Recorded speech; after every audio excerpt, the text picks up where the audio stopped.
Okay, I may be crazy, but the 10-day forecast looks good. I know I can prevent light frost after that, after last year. So I've been planting. Got my loofahs started, and I'm about to put in some more companions. And then I've got my rows of determinate tomatoes. I've got 2 Ruckers. I've got my Amish paste, 2 of those in the back. I've got more of the Romas, 2 of those. This one is, if I look from the back, oh, that is Roma. That's the Floridad. I don't know. I tried it. I've got Marglobe. I've got, which one is this one? Acer 55, and my gardener really liked that one. I've got 3 Tiny Tims because we like little tomatoes. I've got 2 of the Gold Nuggets going on behind those. And like I said, I've got the Ruckers. And then behind them, going to my other tomatoes, I have my indeterminates, for which I will be running strings up to the wires. And I've got 2 big rainbows because we really liked those last year. And then I've got a Golden Jubilee, Sweet Cherry. It's going to be a climbing cherry. Mortgage Lifter, let me tell you, those seeds did not do hardly anything for me. Only 2 germinated. I put 1 out here. We'll see. And then a beefsteak. And then I've got peas. The first batch got battered by a windstorm. So the second batch have come out, and I have sown just some peas because you never know. Anyway, these are my new beans. I've got a variety of climbers and then a couple bush. Yes, I know it's pretty thick. We put in another cattle panel trellis for that. And then coming up here, because we discovered the dogs like strawberries, I've made my own strawberry towers to keep them away. Keep the dogs away.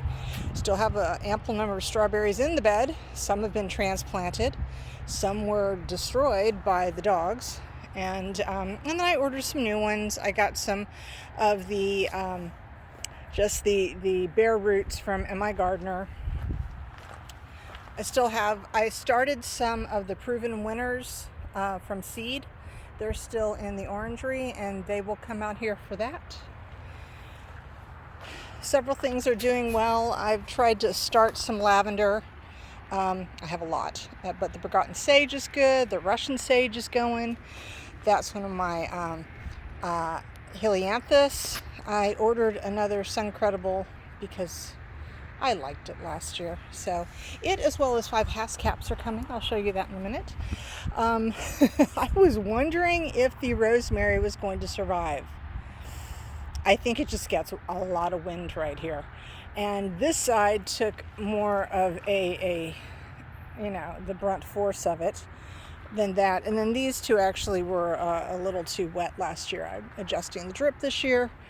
I've got some that I'm probably going to transplant over. I really cut back the lavender in that bed. I see some shoots low down near their base. So I'm hoping they'll bounce back. They were just getting huge, and I had not pruned them in a couple years. My new lavender bed, I did actually cut it back. I put them in last spring, so this was the first cutting. And I probably could have gone harder on them. I may go in there and trim them a little more, but I do like kind of lush lavender. And then the butterfly bushes did well there, regardless of what people think of them. Chives always come back. Yes, I have more butterfly bushes, more things coming up in my pollinator, butterfly bed. I'm about to sprinkle out some a variety of milkweed, since it doesn't really like transplanting. As you can see, I've got new growth coming on these. Oh, my first praying mantis! They're out! Oh my God, I can't believe I caught this! I see him climbing around. They're coming out. See, it is spring, people. It's time. Oh my God, they're so cute. So I have found a ton of praying mantis egg sacs around on like fencing we were taking out, and tree limbs and this and that. So I've brought them all over to the garden where, they'll find food and hopefully take out things I don't like. But I'm so pleased. But it is kind of cool when they all start coming out. It's a little freaky. So there. Say hi to the camera. I hope it's actually nice and clear. Anyway, well, that was an exciting moment for me. Cricket, you're not supposed to be in the square. I have decided that any plant that doesn't need to be pollinated is going in my non-pollinator bed. So things like my brassicas, lettuces, carrots, parsnips, onions, etc. Kale. I am not going to battle that stupid little white moth and the cabbage loopers and all that crap. Oh no. So I just put it together today. I've got it. I still need to do the base so that I can raise it up because my kale gets monstrous. And then I'm doing a base that's going to have Velcro. They'll have Velcro. I'll be able to undo and pull up. But I figured I want to get this on before anything, any flying thing wants to go in there and try to make a home. So the cold frames did well, including the one that I put my hand through. Even though the replacement window just had a pane fall out. But as you look through this, you can see where the pane is missing, and you can see the glass. We need to take this apart and completely redo it for next year, but it definitely was successful. So lots of lettuce and kale and Swiss chard and perpetual spinach and pak choi this past winter. It went really well. And I made 3 grow bags of garlic and nothing.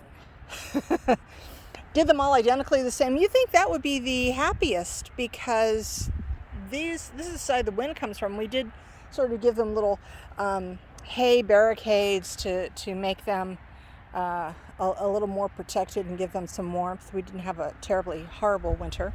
But 3 of them, they're good.